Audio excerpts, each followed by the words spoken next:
Halo semua, salam jumpa lagi ya kali ini masih di podcast Labaju Insight. Dan kali ini kita bergabung di program ataupun edisi cerita dengan judul Mulai Sekolah. Dan kali ini kunjungan kita ke sekolah, kita akan memulai dari SDK Waimedu.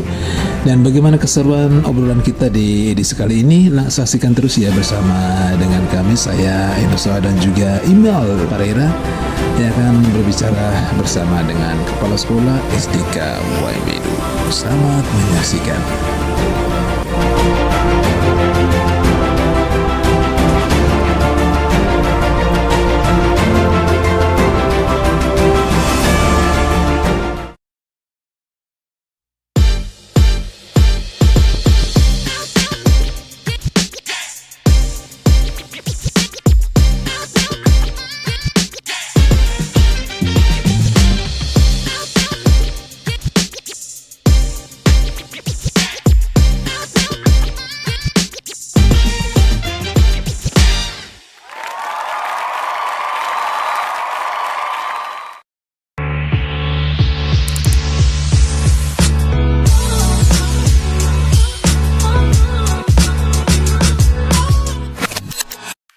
Standby, kamera ready, sound ready, 3, 2, 1, action. Selamat datang kembali di podcast Labaju Insight. Nah, kali ini di edisi pertemuan kita di podcast Labaju Insight ini, Email. Ya. Ini ada sebuah program yang akan menghadirkan ke para pencinta ya dan juga pemirsa Labaju ya, Labaju Insight. Nama program itu yaitu Mulai Sekolah.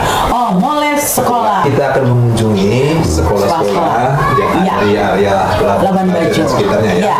Dan pada pagi hari ini kita bertemu dengan kita mendatangi kepala sekolah SDK Waimedu. Dan kita langsung ketemu dengan kepala sekolahnya di sini ya. Iya, betul. Langsung orang nomor 1 di SDK. Dan tentunya kami berterima kasih sekali Pak Kepala Sekolah karena kami boleh tunggu Pak Kepala Sekolah di tengah kesibukan yang luar biasa ini gitu. Kami berterima kasih sekali sudah Bapak sudah memberikan waktu buat kami untuk datang untuk ngobrol-ngobrol sebentar dengan Bapak. Tidak apa. Ya, Kita langsung mengunjungi orang nomor 1 di SDK. Berlebihan juga kalau di. Dan juga ini Inder, berdasarkan info yang kami dapat juga untuk semua pemirsa bahwa alumni dan juga alumnus ya, SDK Waimedu ini kan sangat banyak. Betul. Nah, ini yang akan kita obrolkan juga di saat ini ya, Bapak Sekolah. Selamat pagi, selamat siang. Selamat siang. Ya, selamat siang ya, selamat menjelang siang. Selamat siang. Iya. Oke. Bapak Sekolah ini nama lengkapnya Erwin Pani Iolang ya, nama ini yang nama pemberian orang tua ini saya tidak tahu ini. Nama santunya ini tidak tercantumkan di situ ya. Pak Erwin, panggil Pak Erwin. Nah, Pak Erwin ini kita bicara mengenai SDK Waimedu dan juga kita bersyukur bahwa kami datang ke sini kita menikmati suasana SDK Waimedu. Nah, ini yang pertama nih, ini kan sebelum kita bicara ya, ini sejarah panjang SDK Waimedu. Ini Bapak Erwin ini sudah mulai memimpin SDK Waimedu ini sejak kapan? Saya memimpin itu sejak Mei 2023. Oke, sudah 2 tahun ya. Hampir 3 tahun. Oh ya, hampir 3 tahun demikian ya Pak. Nah, ini mungkin Bapak juga pernah mengetahui ya sejarah mungkin perjalanan ya Waimedu ya. Terbentuknya, lahirnya SDK Waimedu ini tahun berapa Pak? Ini sekolah ini diberdirikan ini tahun 1967, tepatnya tanggal 16 Januari ya, dan ini tempat kedua ya, SDK Waimedu. Ya, secara panjangnya bahwa SDK Waimedu ini pertama ini tempat waktu sekolah itu di posisi sekarang ini di Istana Keuskupan Labuan Bajo sekarang ini di belakang gereja Roh Kudus. Nah, itu angkatan pertama itu sekolahnya di sana. Iya. Baru tahun 3 tahun atau 4 tahun kemudian itu baru dipindahkan ke tempat sini. Nah, berapa juga orang tua di Lancang yang saat ini masih ada, masih hidup, legenda hidup di sekolah ini. Mereka pernah menjadi siswa di tempat sana dan di sini juga. Ya.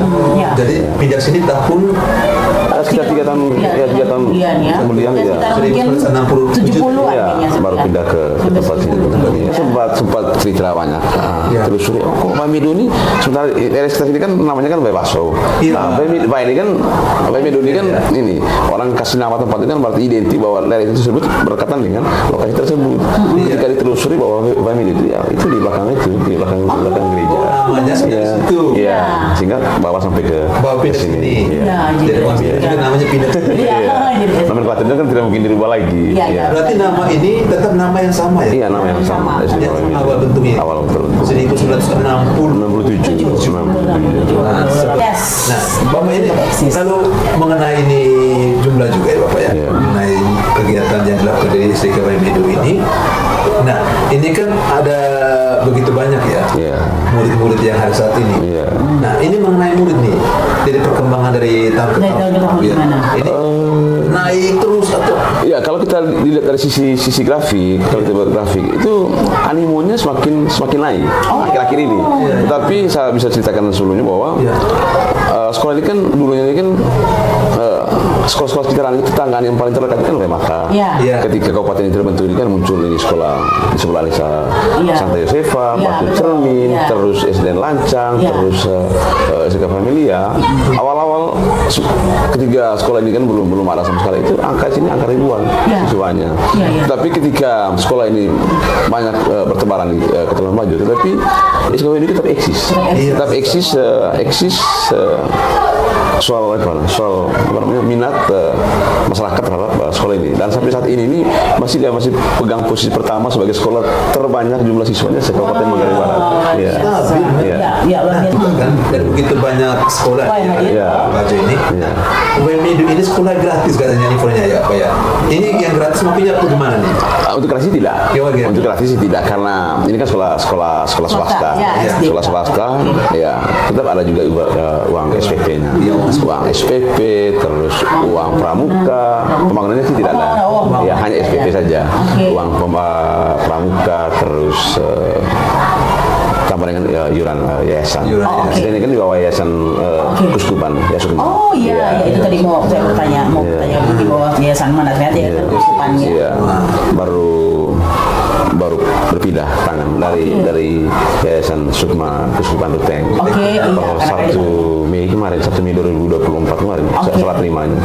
Ya karena kan kita sudah punya Kuskupan di sini. Nah ini juga yang mengenai ini juga info ini kan artinya padahal ada juga ya, hanya jumlah pembayarannya kecil ya Pak. Ini apa sudah dari dulu memang seperti itu? Iya, sejak saya masuk itu sampai hari ini kata pembukaan saya pada saat menjadi kepala sekolah bahwa mau ada iuran SPP mau tidak ada iuran sekolah ini tetap berjalan.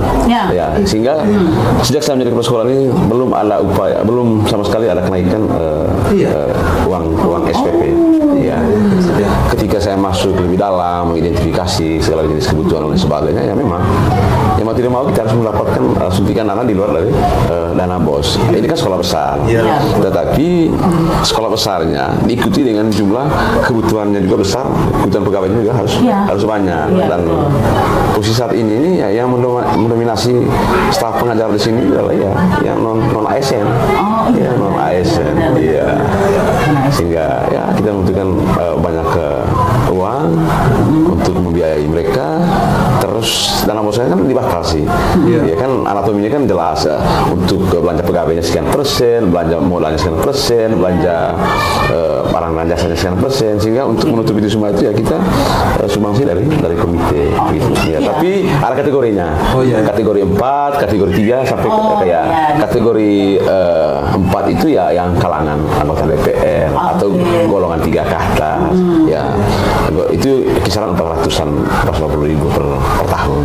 Kalau yang per tahun, kalau golongan yang ini yang macam petani terus pekerja serabutan segala macam itu kena di angka 175 kalau tidak salah per tahun. Kan makanya kan kecil dibandingkan dengan sekolah-sekolah lain gitu kan. Nah itu Bapak ini dengan seperti itu Bapak, ini bagaimana nih membangkitkan semangat nih untuk guru-guru termasuk supaya kan apalagi di saat ini kayak Bapak begitu banyak gitu. seperti jiwa gurunya itu gimana? Luar biasa. Iya. Ya itu tadi apa namanya, kita juga marah sih. Iya. Marah sih, apa namanya, ini kan soal kesejahteraan ini. Iya. Ya. Tidak di- Kenapa sih bukan marah sih? Ini kan kita hanya sebatas teriakan apa segala macam. Ini kan sekolah swasta. Iya. Tetapi perhatian pemerintah dalam hal ini untuk perekrutan tenaga ASN itu kan dibatasi kan untuk sekolah Negeri. Iya. Iya. Sementara, sambil contoh, saya banyak rekan-rekan di sini yang non ASN yang 10 tahun, yang 15 tahun mengabdi. Sementara teman-teman yang lainnya sudah menjadi ASN karena mereka itu mengabdi di sekolah Iya. negeri. Tetapi puji Tuhan saya mengacungi jempol rekan-rekan teman non ASN di sini yang tetap bertahan di sini, tidak tergoda dengan postingan, tidak tergoda dengan euforia di sekolah negeri yang notabene rekan-rekan mereka sudah menggunakan korpi, sudah lebih, sudah ASK dan sebagainya. Tapi mereka tetap teguh dalam panggilan hidup mereka sebagai seorang guru di sini. Sehingga tugas dan tanggung jawab moral kepala sekolah di sini adalah setidaknya memberikan support melalui gaji. Ya, gaji sih saat ini sih namanya tidak menjawab kebutuhan sih sebenarnya. Iya, sehingga ketika saya masuk ini kemarin berapa kali naik, satu kali masuk naik 400 kalau tidak salah ya. Habis itu naik terus. Ya. Sehingga posisi sekarang ini 1, tertinggi loh Ibu, 1,5 saja. Tertinggi, jauh dari UMR. Tetapi puji Tuhan saat ini posisi sekarang ini hanya tinggal 2 guru saja yang non ASN yang belum terpanggil ke PG. Ya, terpanggil ke PG. Ya, sehingga sekarang ini sebagian besar ini kan sudah sertifikasi, sehingga mereka dapat suntikan dana dari pusat melalui dana sertifikasi plus gaji komite dari uang komite tadi, karena nomenklaturnya kan guru-guru non ASN yang sudah bersertifikasi itu tidak dikenalkan lagi menerima gaji dari dana bos. Itu jadi persoalan lagi. Sementara kita yang menginginkan gajinya besar ya setara dengan mereka punya pengorbanan. Tapi itu tadi ini kembali ke kepala sekolah dalam mensiasati kebijakannya. Bagaimana caranya supaya mereka tidak runtuh, tidak turun motivasinya sebagai guru. Iya, ini sangat luar biasa guru-guru di sini. Sangat energik sekali. Wow. Iya.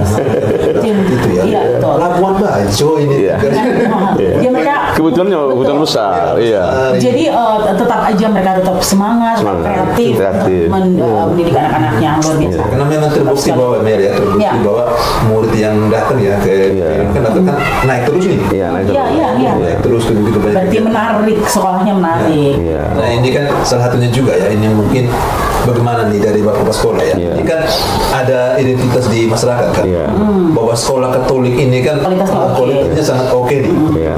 Bagaimana nih cara Bapak bertahankan dengan teman-teman? Iya, branding gitu. Iya. Apa namanya itu nih bahwa saya selalu sampaikan bahwa kita harus memiliki produk atau memiliki program unggulan ya di sini, baik di bidang akademik, terus non akademik, dalam hal ekstrakurikuler. Ya, maksudnya mereka ini kan Bapak Ibu bahwa orang murid kan pasti kan mengeluarkan uang. Setidaknya di sekolah ini kan kita melakukan berbagai macam kegiatan baik ekstra maupun kegiatan-kegiatan akademik lain di dalam sekolah itu sendiri. Misalnya kan banyak yang di sini ini kan Bapak Ibu itu hebat di main bola, sehingga animo masyarakat itu orang tua itu kan tapi sekolah karena di sana itu kan pasti kan dilatih, apa namanya latihannya tidak hanya sekedar latihan, tapi benar-benar dibina mereka punya bakatnya. Semua apa namanya talenta-talenta yang ada dalam diri siswa itu pasti kita eksplor semua, baik itu di bidang olahraga, kepramukaan dan juga kesenian dan kebudayaan. Karena saya selalu sampaikan ke teman-teman bahwa ini sekolah dasar loh. Yang notabene 80% itu mereka datang bukan untuk belajar, datang untuk bermain. Ya mereka belum mengerti betul soal depannya. Ya mereka belajar apa sih sih? Ya mungkin 20%-nya belajar, mereka ingat belajar, 80%-nya bermain. Tetapi bagaimana kita ini supaya bermain sambil belajar dan memanfaatkan semua potensi yang ada dalam sekolah, baik itu lingkungan, baik itu guru maupun potensi orang tua juga. Tapi selama ini setiap kegiatan kita selalu menjalankannya dengan skala besar. Meski anggaran juga pasti besar. Iya. Skala besar itu tadi belum apa namanya ada semacam komplain atau apa segala macam dari orang tua. Oh, kok mengumpulkan uang itu sudah banyak segala macam. Tetapi mereka senang saja bahwa oke, ketika anak kami dipilih, diikut itu mengurangi waktu mereka ketergantungan terhadap baik Android, dalam gadget atau segala macam. Iya. Tapi dengan banyak kegiatan itu ya orang tua dia menitipkan waktunya ke kita. Apalagi kan ini kan di kota. Saya yakin dan percaya bahwa kebanyakan orang tua ini kan berkarir semua. Berkarir semua. Iya benar. Anak gitu. Iya kadang-kadang kalau misalnya orang tua nggak mau repot, salah satunya adalah saya tidak boleh dicontoh. Jadikan baby sister kan? Ini aku main itu nggak boleh dicontoh ya.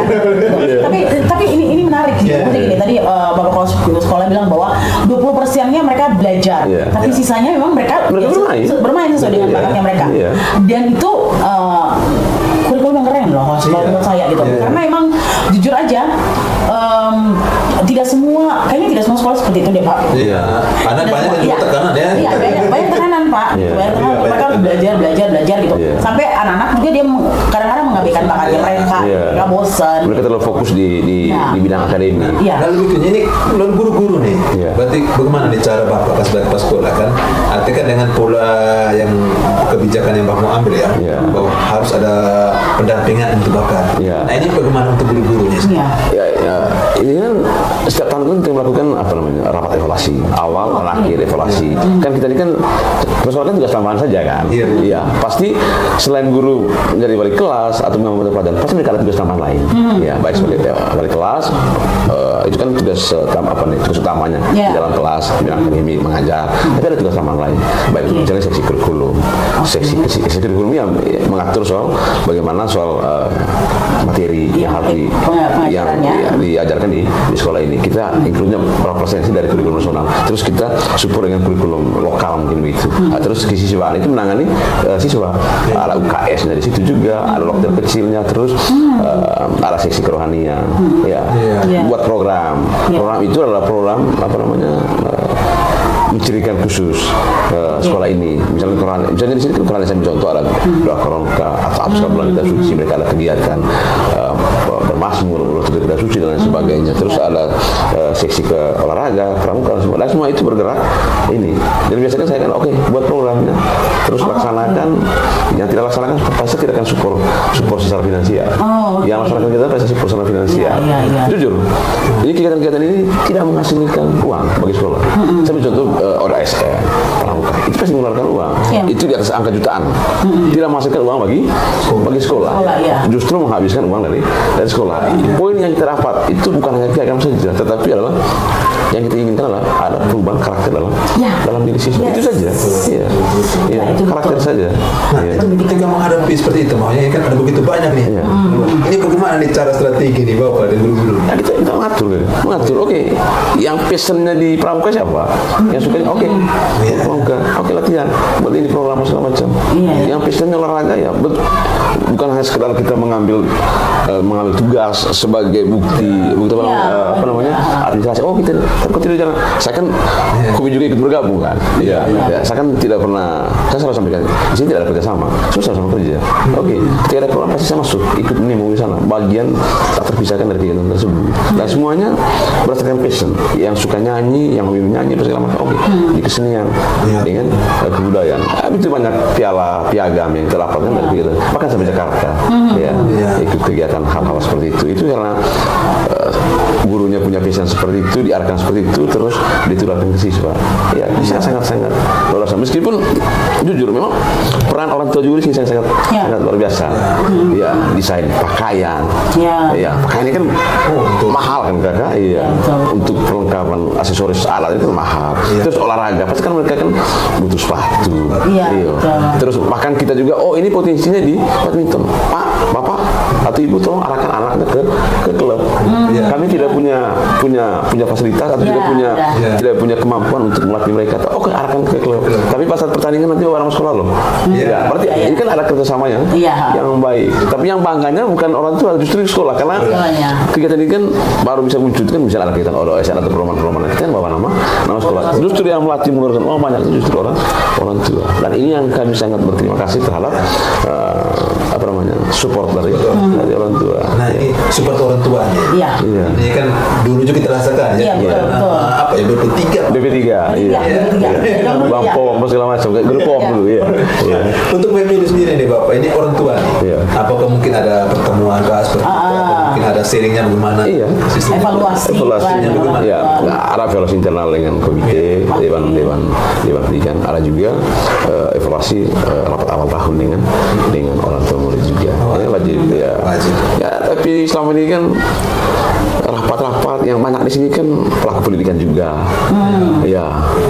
Sini kita nih omong banyak nih harapan kita nih pelaku pendidikan yang notabene yang lebih lagi kejaksaan lah, kepolisian juga lah, orang tua murid kan. Sehingga kita nih ngomong saja, kita hanya lempar kerangka teoritis, mereka nanti yang buka. Oh Pak, ini kita ini, sehingga kita di sini nih mereka memberi ruang kita untuk bereksplorasi, berkreasi. Itu sangat luar biasa dari orang tua murid di sini. Berarti orang tua maunya yang anak-anak yang di sini, berarti orang tua juga latar belakangnya banyak ya Bapak ya? Ya latar belakangnya bervariasi. Anggota DPR juga ada. Ya terus profesi dokter, guide, masyarakat biasa, serabutan, ada semua di sini, guru, polisi. Iya. Tapi memang gini Kak Eno, jadi sejak zaman saya masih SD dulu, memang untuk SD KW Medan ini memang sangat terkenal dengan main bolanya. Iya, betul. Kalau pikir wah pertandingan SD KW dulu, ya udah pasti langsung pada wah mereka jago dan pasti selalu menang. Betul. Menang dulu. Bahkan sampai terakhir kemarin juga mereka namanya tetap posisi apa ya? Posisi tetap disegani gitu. Iya. Tapi luar biasa sih karena memang sebenarnya tuh minat dan bakat yang lebih utamakan itu luar biasa.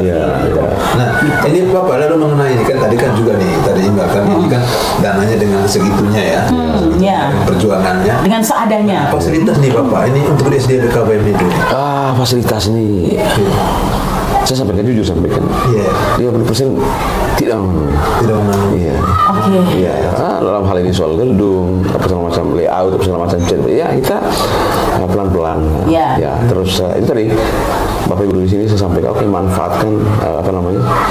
manfaatkan semua potensi yang ada untuk dijadikan apa. Macam di sini jujur Bapak, kekurangan posisi sekarang ini kekurangan 5 ruangan kelas. Ruangan kelas, ya. Rombelnya itu ada 24. Ruangan kelas yang tersedia itu hanya 19. Sehingga kita manfaatkan perpustakaan di atas. Nanti ada masyarakat 3 kelas. Terus manfaatkan lab komputer di belakang. Iya, plus satu ruang tidak bisa dipakai. Iya, sehingga itu selalu menjadi bahan laporan kita, penyampaian kita ke dinas maupun ke yayasan untuk terpenuhi kebutuhan masyarakat. Puji Tuhan, tahun ini juga pemerintah juga ada sumbang ini juga proyek juga, tapi ya tidak menjawab itu. Dia hanya lebih kepada rehabilitasi saja, rehab saja, tidak menambah ruang kelas. Kita ingin mereka menambah ruang kelas, tapi tidak menjadi masalah bagi kami di sini bahwa kita batasan itu. Tidak pembatasan misalkan penerimaan murid gitu atau penerimaan murid pasti dibatasi dengan aturan. Karena satu kelas itu kan maksimal itu 28 range-nya. Nah, ini kan Bapak, ini kan SD yang lama nih. Apakah pernah ada ide begitu Bapak ya? Misalkan ada alumni yang begitu banyak kan? Begitu. Mungkin bikin acara lah kalau di sini mengumpulkan alumni untuk misalnya gitu apa acara gitu. Untuk alumni nih. Oke. Untuk membangun ikut-ikut berpartisipasi untuk buat komunitas apa segala macam. Atau ini partisipasi alumni. Ada cara itu. Di sini saya sampaikan manfaatkan semua potensi yang ada untuk dijadikan apa. Macam di sini jujur Bapak, kekurangan posisi sekarang ini kekurangan 5 ruangan kelas. Ruangan kelas, ya. Rombelnya itu ada 24. Ruangan kelas yang tersedia itu hanya 19. Sehingga kita manfaatkan perpustakaan di atas. Nanti ada masyarakat 3 kelas. Terus manfaatkan lab komputer di belakang. Iya, plus satu ruang tidak bisa dipakai. Iya, sehingga itu selalu menjadi bahan laporan kita, penyampaian kita ke dinas maupun ke yayasan untuk terpenuhi kebutuhan masyarakat. Puji Tuhan, tahun ini juga pemerintah juga ada sumbang ini juga proyek juga, tapi ya tidak tidak menjawab itu. Dia hanya lebih kepada rehabilitasi saja, rehab saja, tidak menambah ruang kelas. Kita ingin mereka menambah ruang kelas. Ya. Tapi tidak menjadi masalah bagi kami di sini bahwa itu batasan itu. Tidak pembatasan misalkan penerimaan murid gitu. Penerimaan murid pasti dibatasi. Dibatasi dengan aturan. Karena satu kelas itu kan maksimal itu 28 range. Nah ini kan Bapak, ini kan SD yang lama nih. Nah, apakah pernah ada ide begitu Bapak ya? Misalkan ada alumni yang begitu banyak kan? Begitu. Mungkin bikin acara lah, kalau apa di sini mengumpulkan alumni untuk misalnya gitu apa acara gitu. Undang alumni nih. Oke. Untuk membangun ikut berpartisipasi untuk buat komunitas apa segala macam. Partisipasi alumni. Pernah ada acara itu belum?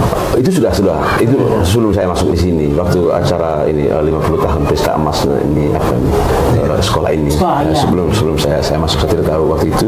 Tapi saya dengar cerita-cerita bahwa itu kebanyakan dari alumni juga. Mungkin dalam waktu dekat ke depan rencana jangka panjangnya mungkin seperti itu. Jujur ini kan sekolah ini kan beda dengan yayasan lain. Misalnya Yosefat, sekolah lain kan yayasan murni. Ini kan yayasan ini kan 50-50 antara pemerintah dengan yayasan. Iya, begitu sehingga ada apa namanya, bukan oleh semua apalagi tidak sih, tapi itu tadi intervensi pemerintahnya luar biasa, intervensi dari yayasan juga luar biasa. Kalau sekolah ini nanti dikelola yayasan murid, saya berpikir dia bisa fasilitas mungkin setara dengan sekolah-sekolah elit yang lain yang ada di dalam Bajo sih. Karena kita kan mencontohnya kita kan pasti bergabung dengan alumni sekolah kita. Guru gitu ya. Iya. Makanya kalau lihat Pak Medu ini kan alumni dengan usia seperti itu. Sudah lama. Jadi bisa ada grup, lalu bagaimana cara kita bisa bantu ya, fasilitasi. Atau mungkin ide yang acara itu bukan dari paspor tapi dari alumni lah. Pengennya sih seperti itu. Tapi yang kita laksanakan saat ini kan hanya teacher study saja, atau menelusuri sejak sama sore menelusuri anak-anaknya alumni dari sini itu. Mereka kan sekolahnya kemana? Itu yang ditelusuri saat ini. Memastikan bahwa tamatan dari sini itu bahwa benar-benar mereka lanjut ke sekolah lanjutkan. Itu yang kita laksanakan selama ini. Iya, jadi untuk alumni SD Pak Medu coba ada ide buat acara. Kalau boleh disebut salah satunya adalah Nober, gitaris dan komposer handalnya Labuan Bajo. Dia paling bangga tuh kalau dia musik. Bikin acara di sini misalkan konser musik gitu ya. Iya dong. Ada harga karcis gitu kan. Oke, siap. Begitulah. Atau kolaborasi dengan sini. Kebetulan sekolah ini ada sanggar juga. Ada orang sanggar juga di sini ya. Sanggar Kelarana. Ini Sanggar apa namanya Pak? Kelarana.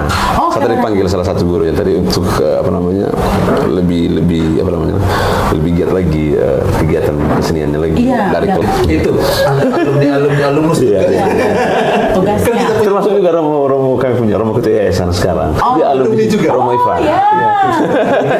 Oh iya benar, Romo Ivan benar. Dia alumni sini juga. Jadi kita kan juga ada kayak kita ya, kayak kami juga ya. Kami kan punya grup alumni ya, Mas Loko gitu. Nah, mengetahui perkembangan sebenarnya untuk bagaimana. Jadi pemakai asuransi. Jadi harus ada di SD Kebayan Medu. Apalagi lahir di 1967, 2025. Ini yang datang juga, datang silaturahmi, baru Akmil. Ada satu lagi yang lulus Akpol, baru lagi. Dia apa namanya silaturahmi di sini. Akpol, NTT, baru. Ada satu alumni dari sini. Alumninya keren. Alumninya keren. Acara lah. Ya mungkin mereka kan bisa teman-teman seangkatannya. Kita nih ya baru gitu. Betul. Ini di SD ini bagaimana nih fasilitas perpustakaan atau gitu apakah ada? UKS ada, perpustakaan ada, dan di sini kan mungkin menjadi kesenangan masyarakat juga di sini.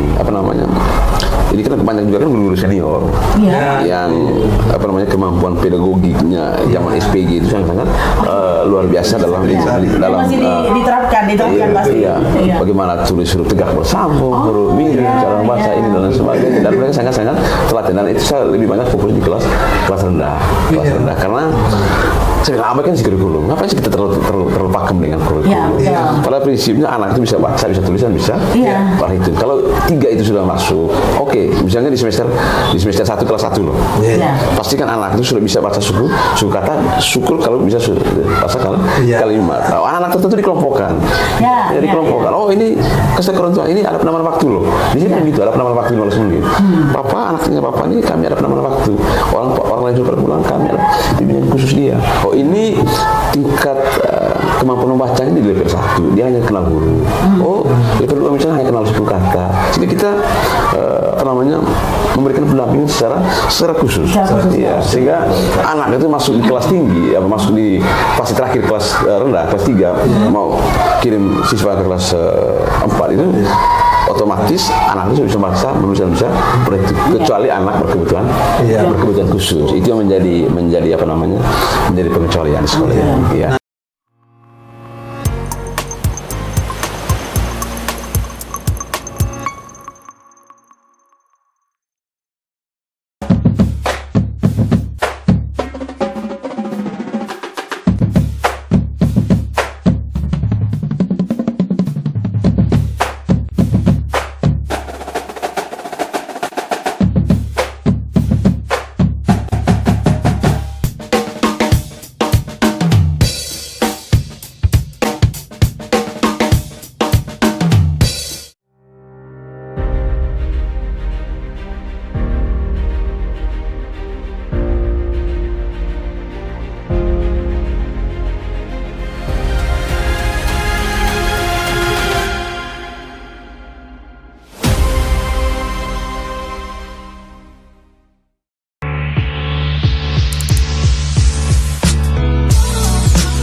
Ini juga, kita juga cerita, apakah pernah nih ada kerjasama kan dari SDKWMI dengan organisasi luar begitu? Iya betul banget. Kegiatan pernah ya? Iya. Dari mana sih itu? Banyak. Saya lupa juga. Termasuk perpustakaan juga. Ada yang kunjungan, ada yang mereka support ini, support buku setiap 1 bulan berganti. Itu banyak. Karena saya kan kepengennya kan di bidang literasi dan numerasi, maksudnya mengarahkan anak itu untuk membaca. Iya. Tapi minatnya gimana Pak? Luar biasa sih. Karena masing-masing kelas itu kan punya program literasi dan numerasi. Oke, kalian ambil buku di sana, kalian baca, terus nanti kamu ceritakan kembali berdasarkan ini. Iya. Sehingga intensitas untuk kunjungan itu sangat luar biasa.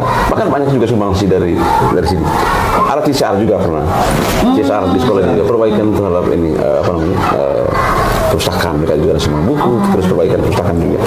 Terus ada juga dari luar negeri juga datang. Nah, tadi kan juga ada ini perlombaan nih. Iya. Nah, perlombaan ini apa saja nih? Mau yang biasa diikuti gitu oleh sekolah inilah. Ya banyak sih kan. Iya banyak. Selalu diikuti. Macam sekarang ini lagi penjaringan. Olimpiade bahasa Inggris, Olimpiade MIPA sama Olimpiade Matematika. Menggambar dan mewarnai. Ya, itu Universitas Brawijaya kalau tidak salah itu. Ya, sekarang ini lagi penjaringan karena registrasinya batas akhir tanggal 31 Oktober. Mulai kemarin kami rapat singkat di sini. Yang menjadi beban di sini kan di situ kan ada pungutan biaya. Pungutan biaya ini bukan oleh sekolah loh, tapi oleh penyelenggara. Dalam hal ini Universitas Brawijaya tidak salah itu ada 15.000 per mata lomba. Ya, sehingga saya kemarin itu sampaikan kepada Bapak Ibu guru pada kelas dan bidang studi. Kita tidak boleh menentukan siswa. Nah, ini kan di biaya masing-masing. Mau ikut semuanya boleh. Rame-rame ikut. Rame-rame ikut. 1 sampai kelas 3 itu kan mewarnai saja dengan menggambar. 3 sampai 6 itu fokus di bidang studi bahasa Inggris, MIPA sama matematika. Terus kalau saya paksakan ini harus dilaksanakan. Ini kan sebagai bahan refleksi kita juga kan, bagi sekolah dan bagi guru sebagai sumber data untuk perbaikan ke depan. Itu di bidang akademik. Banyak sekali bidang akademik, baik itu lomba pidato, cerdas cermat dan sebagainya. Kalau kita ikuti lomba bahasa Inggris juga pernah berapa kali ikut di luar sekolah. Pernah Angela melaksanakan itu. Kita ikut nimbrung ke bawah. Terus di luar itu juga banyak bidang olahraga, terus bidang kesenian, terus kebudayaan, ikut festival. Kita ini kan selalu menjadi langsung. Lari ke rute jalan, bawa 1 mobil call, orang Jakarta sampai minta, Pak, tolong dibuatin video dong dari mobil call itu dari kota. Ini kan dari kota Supropremium loh. Perjalanan ini dari Labuan Bajo sampai ke Ruteng. Itu kan kita keluar uang biaya banyak. Terus feedbacknya dari hadiah kejuaraan yang kita dapat itu tidak sebanding dengan pengeluaran. Tetapi apa yang kami bangga, bahwa anak kami itu bisa tampil di hadapan orang, apalagi ini skala berapa kabupaten loh. Iya. 3 kabupaten, Langgar kabupaten, 3 kabupaten, terus kita punya anak itu tampil tanpa beban dan mereka bawa dengan identitas kita orang Manggarai Barat. Mereka tampil di mereka bangga guru-guru Apalagi anak-anak seperti itu ya. Iya. Yang penting mereka ada di tampil. Iya, Baik semua. Dia emang melatih mereka yang kenapa mereka harus seperti itu? Karena melatih mereka untuk mengajarkan mereka bagaimana cara berkompetisi. Terus melatih mereka untuk tampil depan umum gitu kan. Jadi ya menguji mental mereka juga gitu kan. Senang mereka ya. Iya, membangun karakter mereka untuk bekerja sama, menghargai waktu dan sebagainya, disiplin. Iya, memang sekali lagi saya bilang bahwa memang saya salut banget bahwa minat dan bakat untuk di sekolah SDKW Madiun ini minat dan bakat itu memang juga perhatian. Iya, perhatian yang luar biasa gitu. Makanya kan anak-anak kan tidak bosan lah ya. Iya betul. Jadi pergi ke sekolah tuh karena misalnya saya karena nanti gitu. Ada saya yang menyenangkan. Memang sih awal-awal sih ketika saya masuk ini rada-rada bingung juga. Ketika sekolah ini kok aneh-aneh. Karena ada sedikit es krim juga. Anaknya main tepuk-tepuk gitu kan. Main tepuk-tepuk. Oh ditangkap Pak di ini. Ngapain ditangkap? Itu kan apa namanya bahan permainan mereka. Oke, gampang saja saya bilang. Sticknya mereka dapat, coba kita buat rumah-rumahan, buat mobil-mobilan, atau itu dijadikan sebagai alat bantu untuk barang itu, iya kan? Iya. Dulu kan kita kan waktu SD kan pakai lidi, iya kan? Oke, kita manfaatkan stick itu untuk sebagai bahan ini, sebagai media pembelajaran. Sticknya dikumpulin, oke, coba kalian buat perahu misi, coba kalian buat rumah-rumahan. Ya, mereka kan ini merasa awalnya mereka punya kebiasaan bermain apa segala macam, mereka punya hasil, mereka menang banyak, itu ketika dimodifikasi, dipajang, baru difoto, baru dikirim ke orang itu. Itu sangat luar biasa, membangun mereka kayak gitu. Oh iya, bukan ceritanya bukan misalnya stick es krim, bukan cuma untuk main-main aja, tapi ada sesuatu. Gitu. Dijadikan sebagai media pembelajaran. Oh, barang ini bukan barang apa namanya sebagai sampah. Sampah ini bisa dimanfaatkan untuk membantu pembelajaran di kelas. Ini Pak Irwin ini. Untuk Pak Ibu sendiri ya, kita juga perlu tahu nih bagaimana perasaan ketika ditunjuk menjadi kepala sekolah di SD Kabupaten Mido yang dengan perjalanan sejarah ya, panjang, sekolah besar, kenal. Bagaimana di perasaan awal? Saya kan mutasi ini kan bukan dari Kecamatan Komodo kan? Dari Kecamatan Bole, dari Rangko. Saya kan lama di Rangko, itu 10 tahun jadi kepala sekolah. Sejak 2014 berlanjut di kepala sekolah sampai 2022 akhir, 2023 masuk di sini. Itu kan saya lama di Rangko, jadi kepala sekolah di Rangko. Iya, yang notabene latar belakangnya berbeda sekali dengan Wemido. Di sana kan orang Bajo semua. Saya orang Manggarai. Menjadi kepala sekolah di tengah suku Bajo yang notabene tidak ketemu sekali dengan kemudian kita di sini. Akhirnya ketika dipilih menjadi kepala sekolah apa namanya ini kepala sekolah pusat kepatian sekolah kota besar. Awalnya sih nervous. Apakah sama apa tidak? Saya kan memiliki kemampuan.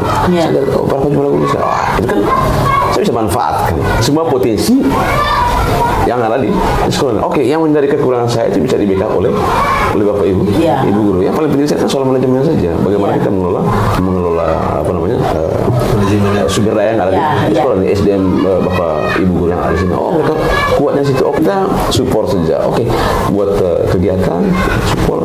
Kalau memang bisa diakomodir secara keuangan, oke saja. Kan ini kan bukan bawa nama. Memang ya sekarang kan banggakan kepala sekolah. Sebenarnya kan kepala sekolah bisa hebat itu kan guru-guru. Karena guru-guru. Iya. Piala yang banyak kan bukan pialanya kepala sekolah. Itu kan pialanya Bapak Ibu guru semua. Kita hanya sebagai apa namanya? Sebagai betul. Orang di belakang layar untuk mensupport saja.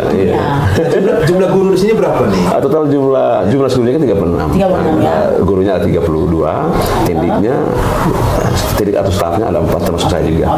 Terus kalau muridnya Pak? Sekarang posisi sekarang ini di angka 595. Banyak ya? Ya, 595. Itu yang terdata.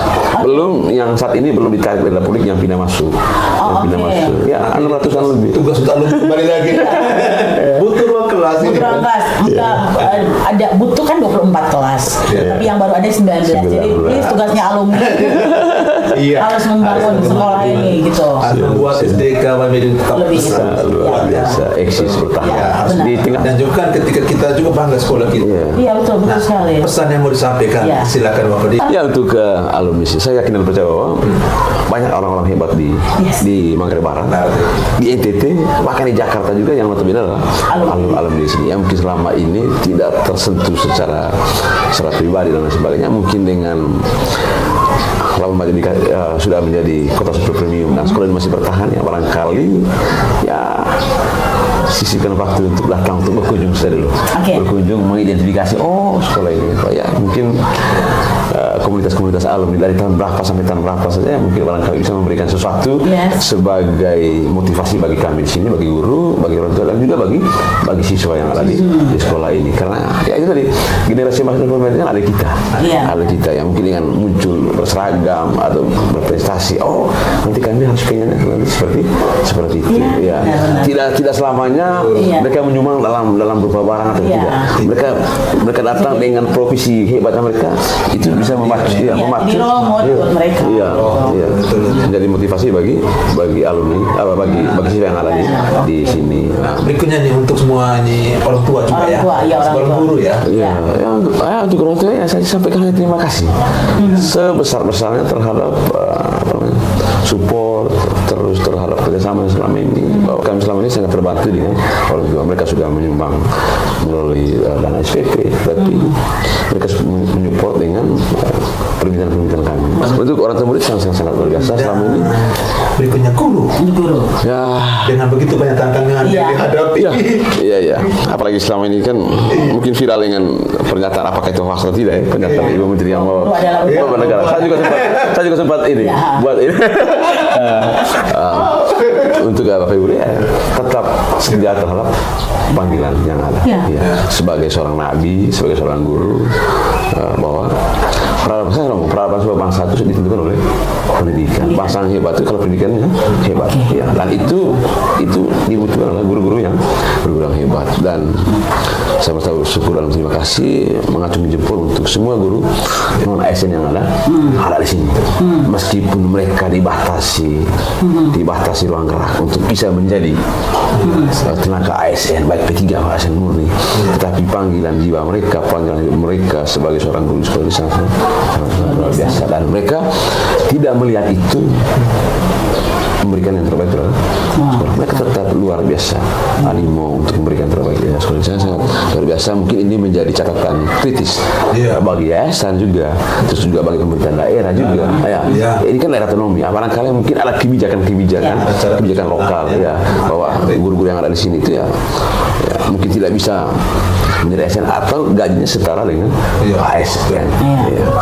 Ini juga penting sekali. Nah, yang berikutnya Bapak dan untuk semua nih masyarakat silakan mengenai SDK Bamidu nih. Apa yang mau disampaikan? Silakan. Ya begitu banyak program yang belum terjawab.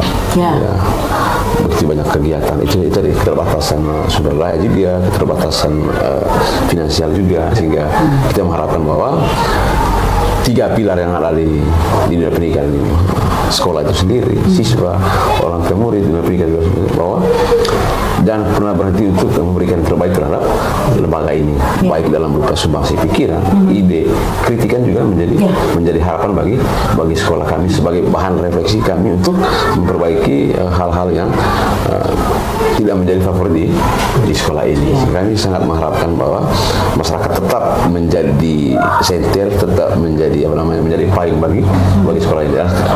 Kami anak sekolah ini selalu welcome terhadap semua perubahan yang ada di sekolah ini, dan kita selalu memberikan terbaik terhadap pendidikan melalui anak-anak. Ketika menjadi kekurangan itu tolong disampaikan sehingga kita menjadi bahan perbaikan di sekolah. Saling melengkapi. Untuk melengkapi. Dan juga kita mau terima kasih juga ya. Oh iya kan, kita ngobrol dulu tadi, ini tidak ada kopi. Ngobrol, ya. Obrolan kita ya. Ya teman-teman, jadi terima kasih itu tadi obrolan kita singkat kita bersama dengan Pak Erwin, Kepala SD TKW yang luar biasa. Dan kami berharap bahwa semoga ini menjadi inspirasi juga, bisa juga menjadi bahan renungan juga buat semua orang yang sudah menonton Khusus ini. alumni dan lulusan kita. Oke. Nanti saya dapat singgungan dari yayasan juga. Please teman-teman harus datang ke Siap. kunjung. Harus melihat situasi sekolah ya. Ya, seperti itu. Iya. Bagaimana Meno? Oke, semuanya terus sekali terima Terima kasih ya kasih. untuk Anda semua yang sudah menyaksikan edisi kali ini ya. Ya. Dan tetap bersama kami karena masih ada Oh, program-program. banyak program-program menarik lagi yang tentu saja menjadi inspirasi buat teman-teman semua. Iya, dan Oke. masih ada program nanti kami juga di program Mole Sekolah ini kita akan mengunjungi sekolah-sekolah. Mole sekolah. Mole sekolah. Mulai sekolah. Atau bisa tambah lagi mau one sekolah. One sekolah atau mole sekolah. Ya, Mole ya. sekolah. Kunjungi. Kalau ke Rangko kalau mulai itu pulang. Baju. oke. Mulai nih berarti pulang sudah. Ya, mole sekolah. Kalau mau one sekolah ya mungkin. Ya. Oke. Oke, dan untuk semua di sekolah ya. Ya, untuk sekolah yang mau dikunjungi Oke. atau mungkin kegiatan yang mau dipromosi ya. Betul. Promosi atau mungkin ada yang mau membutuhkan dokumentasi silakan. Silakan hubungi Kami akan kami. datang. Oke, Ya. baik. Terima kasih untuk Indaka Entertainment. Ya, dengan dan juga Roma Erik ya. Ya, untuk Roma Erik. Ratu atas semua dukungan. Terima kasih. Terima kasih Pak. Oke, terima kasih. Oke. Terima kasih. Kami sangat Jangan lupa terima kasih subscribe. dengan hadirnya Oke. kakak orang Siap. Ya. Kita ini apa namanya sudah memberikan nilai jual terhadap Oke. sekolah ini, mengeksplor sekolah ini di mata masyarakat yang lain. Terima kasih Mas. Oke, thank you. Ya, jangan lupa subscribe channel kami ya, share juga dan juga komen juga. Yang penting like juga. Oke, baik teman-teman. Oke, terima kasih. Bye.